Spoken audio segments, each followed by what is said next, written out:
தமிழ்நாட்டின் வளர்ச்சி பயணத்தில் ஒருவரையும் பின்தங்க விட மாட்டோம். வெல்வோம் ஒன்றாக. தமிழ்நாட்டின் மீது இருக்கக்கூடிய பாசத்தோடு இந்த நிகழ்ச்சியில் கலந்து கொள்ள நீங்க அத்தனை பேர் வருகை தந்திருக்கீங்க. வெளிநாடுகளில் நீங்க பலவிதமான விழாக்களை கொண்டாடி இருப்பீங்க, பார்த்திருப்பீங்க. ஆனா இது எதுவுமே நம்முடைய தமிழர் திருநாள் பொங்கலுக்கு ஈடாகாது. ஏன்னா பொங்கல் என்பது நம்முடைய தமிழ் பண்பாட்டோடு தமிழ் உணர்வோடு கொண்டாடப்படுகின்ற ஒரு விழா. அப்படிப்பட்ட பொங்கல் பண்டிகை நேரத்தில் அயலக தமிழ் உறவுகள் உங்க அத்தனை பேரையும் சந்திக்கிறது என்னுடைய சொந்த சகோதரர்கள் சகோதரிகள் என்னுடைய குடும்பத்தினரை சந்திக்கின்ற அந்த நிகழ்ச்சியை, அந்த மகிழ்ச்சியை எனக்கு தருகின்றது. முதல்ல இந்த விழாவை இவ்வளவு சிறப்பாக ஏற்பாடு செய்திருக்கக்கூடிய அயலக தமிழர் நலன் மற்றும் மறுவாழ்வுத்துறைக்கு என்னுடைய பாராட்டுகளையும் வாழ்த்துக்களையும் நான் தெரிவித்துக் கொள்கின்றேன்.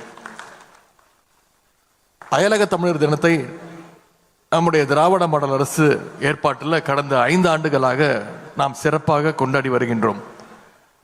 அது கடந்த 3 வருடங்களாக அவர்கள் தவறாமல் என்னை அழைத்து விடுவார்கள். நானும் தவறாமல் இந்த நிகழ்ச்சியில் கலந்து கொண்டிருக்கின்றேன். ஒவ்வொரு ஆண்டும் ஒரு தலைப்பை செலக்ட் பண்ணி அந்த தலைப்பின் கீழ் நிகழ்ச்சிகளை நடத்தி இந்த தினத்தை நீங்கள் கொண்டாடி வருகின்றீர்கள். இந்த ஆண்டுக்கான தலைப்பு தமிழால் இணைவோம், தரணியில் உயர்வோம் அப்படின்ற ஒரு மிகச்சிறப்பான தலைப்பு வைக்கப்பட்டிருக்கு. அதற்கு என்னுடைய வாழ்த்துக்கள். ஏன்னா தமிழ் மொழி என்பது நம் அனைவரையும் இணைக்கக்கூடிய ஒரு மொழி. தமிழ் யாரையும் வேறுபடுத்தாது, பிரித்து பார்க்காது, யாருக்கும் எந்த பேதத்தையும் காட்டாத மொழிதான் நம்முடைய தாய்மொழி தமிழ் மொழி. தமிழ் என்ற அடையாளத்திற்கு முன்னாடி வேற எந்த அடையாளமும் நிற்க முடியாது, போட்டி போட முடியாது. ஜாதி, மதம், பணக்காரன், ஏழை, முதலாளி, தொழிலாளி, ஆண், பெண் என்று எல்லா பேதங்களையும் தாண்டி தான் நம்ம அத்தனை பேரையும் இணைத்திருப்பது நம்முடைய தாய்மொழி தமிழ் மொழி.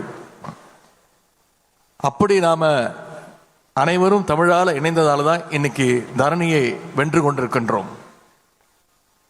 ஒன்றாக இணையாத எந்த இனமும் உலகில் உயர்ந்த வரலாறே கிடையாது.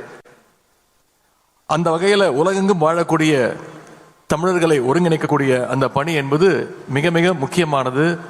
இந்த நேரத்தில் மிக மிக அவசியமானது. அதைவிட முக்கியம், அவர்களுடைய நலன்களை பாதுகாக்கின்ற அந்த பணி என்பது மிக மிக முக்கியம். முன்னாடிலாம் தமிழ்நாட்டில் இருந்து வேலைக்காக தான், சின்ன சின்ன வேலைகளை செய்வதற்காகத்தான் நிறைய பேர் வெளிநாட்டில் போவாங்க, வெளிநாட்டில் போய் செட்டில் ஆவாங்க. ஆனால் இன்னைக்கு தமிழ்நாட்டில் இருந்து நீங்கள் இன்ஜினியர்ஸா, டாக்டர்ஸா, ரிசர்ச்சர்ஸா, ஆராய்ச்சியாளர்களா இன்னைக்கு பலர் வெளிநாடுகளுக்கு சென்றிருக்கிறீங்க, போய் செட்டில் ஆயிருக்கிறீங்க.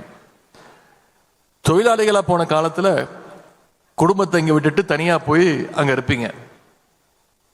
இப்ப குடும்பத்தையும் கூட்டிட்டு போய் அங்கே தங்குற அளவுக்கு பெரிய வேலைகள்ல இன்னைக்கு போய் அங்க போய் செட்டில் ஆகுறீங்க.